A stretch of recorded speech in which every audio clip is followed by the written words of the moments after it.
Hi guys, welcome to the short videos. You're learning math with Mazhar. Today we'll be solving some questions based upon composite and inverse functions. So let's just begin by taking up one particular question. Let f of x and g of x are two functions. Given the domain that where it starts from for both the functions, we need to find out the composite, g circle f of 3, inverse, and the domain of the inverse. So beginning with the first one, that is first bit, that is g circle f of 3. So what basically happens in the composite function is the function f should go into g. That's how it is. So we'll first find out g circle f of x.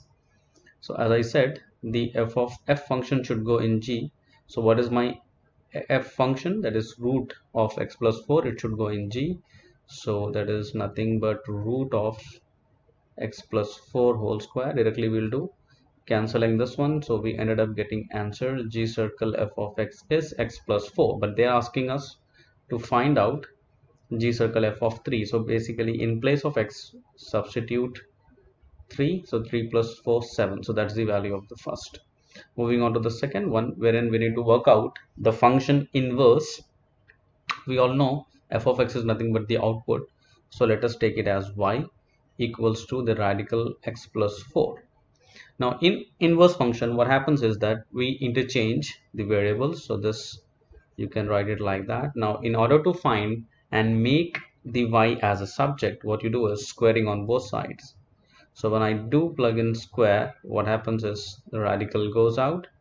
So I'm gonna get x square equals to y plus 4. As I said, we'll make y as a subject. So subtracting 4 from both sides, I'll get y equals x square minus 4. This is your inverse function, which we generally write it with f inverse of x. Now the next thing is we need to work out the domain. So what I'm going to do for that is I'm going to take the reverse case in the sense the function f range we will work out, and better to do that is to plot the x and y values. So when you plug in, and we know the radical parent function, how it looks like. When I put 0, it's root 4, which is 2. When I put 1, it's 5, like that. So if it is plus 4, we know the parent function of the radical starts from here, right? So but if it is x plus 4, it means the vertex lies it over here. So it means now it's at minus 4 and it goes there increasing. And so what's the range of this function? This one we have 0 because it's touching the x-axis. So it means it is nothing but y greater than equal to 0, and it goes up there like that. So if this is the range of the function, they are asking us the inverse. So we know in inverse function what happens is range becomes the domain. So domain would be nothing but x greater than equal to 0. As simple as that. Consider the second question. We have function within the radical again, and we need to work out f of L11, and then we find the values of x for which it is not defined. So it's pretty straightforward. Like f of 11 basically means just plugging in place of x 11 minus 5 of course is root 6. That's it, that's your answer.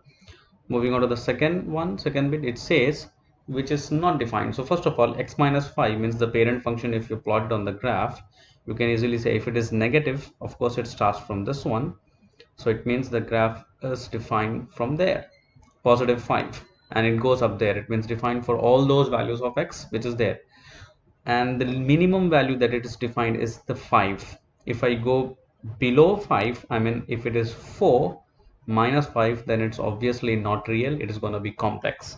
So it means the minimum values, it's defined for all those values which starts from 5, not less than 5. So it means it is not defined for x less than 5, and that's our answer.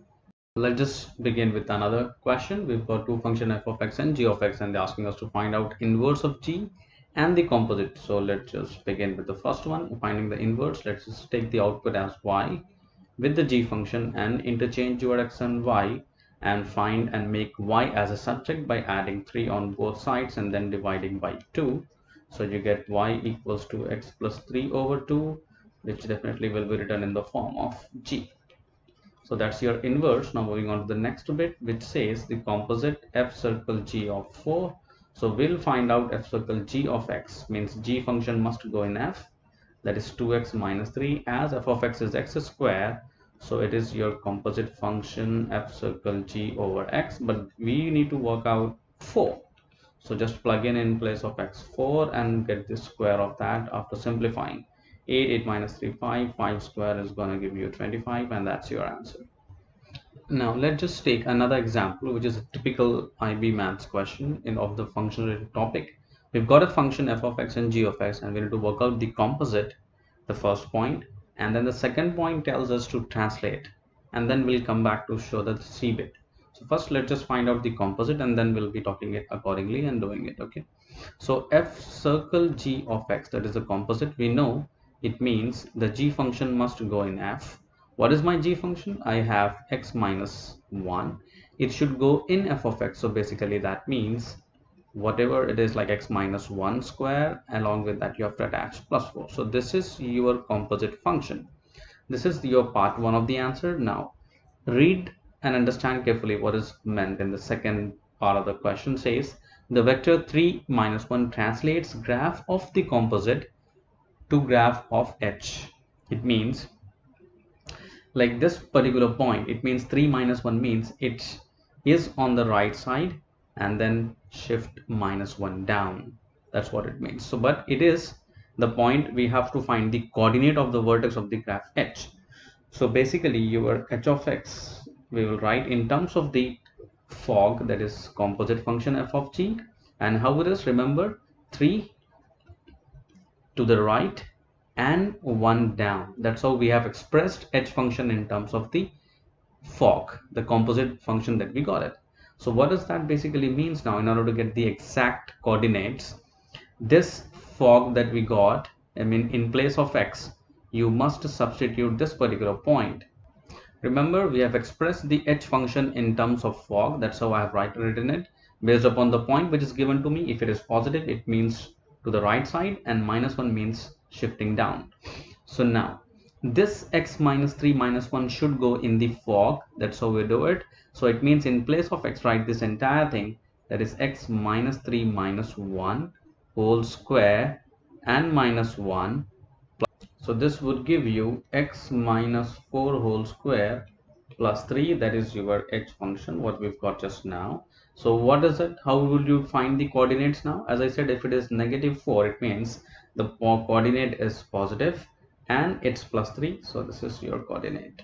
This is translating to the positive 4 and positive 3.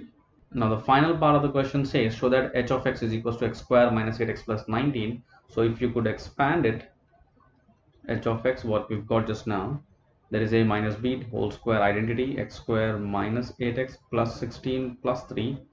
As you can see, it is nothing but what we've got over here. Bingo, x square minus 8x plus 19. Moving on to the next question, fifth one among the series of questions that we are doing. F and g are functions defined by this. We need to find out the composite and the inverse of the two individually. So first find out the a part, that is f circle g of x, which means the g function must go in f. G is what? Your x plus 2. So if you plug in x f function, it will be 3x, 3 times x plus 6. That is your f circle g composite. Now in order to find f inverse 18 and g inverse 18, what we need to find out is to find out the inverses separately. So let us take f of x is equals to this one given, f of x is y, and then when you replace and then make y as a subject, so it means x over 3. So my f inverse is gonna be x over 3. Similarly, find the inverse of g function by replacing the variable x and y and then making y as a subject. So this is what your g function looks like. Once you get that, you need to just plug in the values given respective. F inverse 18, so 18 over 3, that is 6. Similarly, g inverse of 18 you have to work out. So 18 minus 2 is 16. They're asking us to add the two answers. So 6 plus 16 will give you 22, and that's your answer. Moving on to next set of questions, we've got f of x and g of x again, and find out the composite. So without wasting time, let's just work it out first. G circle f of x. So it means the f function x cubed minus 4 must go in the g of x, that is 2 times x. 2 times x cubed minus 4 will give me 2x cubed minus 8. We need to work out the inverse. So let us take f of x as y as usual, and then change the variable and then make y as a subject. So adding plus 4 and then multiplying or taking the cube root when you shift it to cancel out and make y as a subject. So it means your inverse function for that particular question is going to be cube root of x plus 4 because we've got an exponent 3 over there. One thing we missed in the first bit, that is g circle f of minus 2 it is. So what you need to do is just plug in minus 2 and then work out. So it means negative 8, that is 16 minus 8, which is going to be minus 24. So the next question, little typical but of course easy. We've got g function and h of x is a rational function whose domain is given all real except 4 because it's not defined. We need to work out the composite, that is h circle g of x first. So it means the g function must go in the rational function that is given as h. So g is 3x minus 2. Just plug in h function wherever x is there, that is in the numerator as well as in the denominator, which will give me 15x minus 10 over 3x minus 6. That is my composite h circle g function. Now they're asking us to solve to get the value of x. So what basically I can do is just simply taking this function h circle g answer and equal to 0. So it means if you multiply with 3x minus 6 on both sides, you're going to get 0. And to solve for x basically means add x on both sides and divide by 15. 5 times 2, 5 times 3, so the value for x is nothing but 2 over 3. Moving on to the next question, we've got functions again, two functions, and we need to work out the inverse of g and we need to find out g if given this one or solve basically. So g function inverse, let's just quickly take it as y output and interchange the variables and then find out the subject or make y as a subject. So it is equals to y equals to negative 2x plus 6. So that is my g inverse function. After finding the g inverse, what the next part of the question says is to work out x if f circle g inverse x is equals to 4. So already we've got g inverse x answer. So write quickly and then plug in this in the x, that is obviously minus 2x plus 6 minus 1 equals to 4. 4 times minus 2x plus 5 equals to 4. This gets out. So minus 2x equals to negative 4, x equals to positive 2. That's your answer. I hope you like the video for the different questions that we've done for the composite and inverse function. For more such videos, please do subscribe and watch for more videos. Thanks for watching.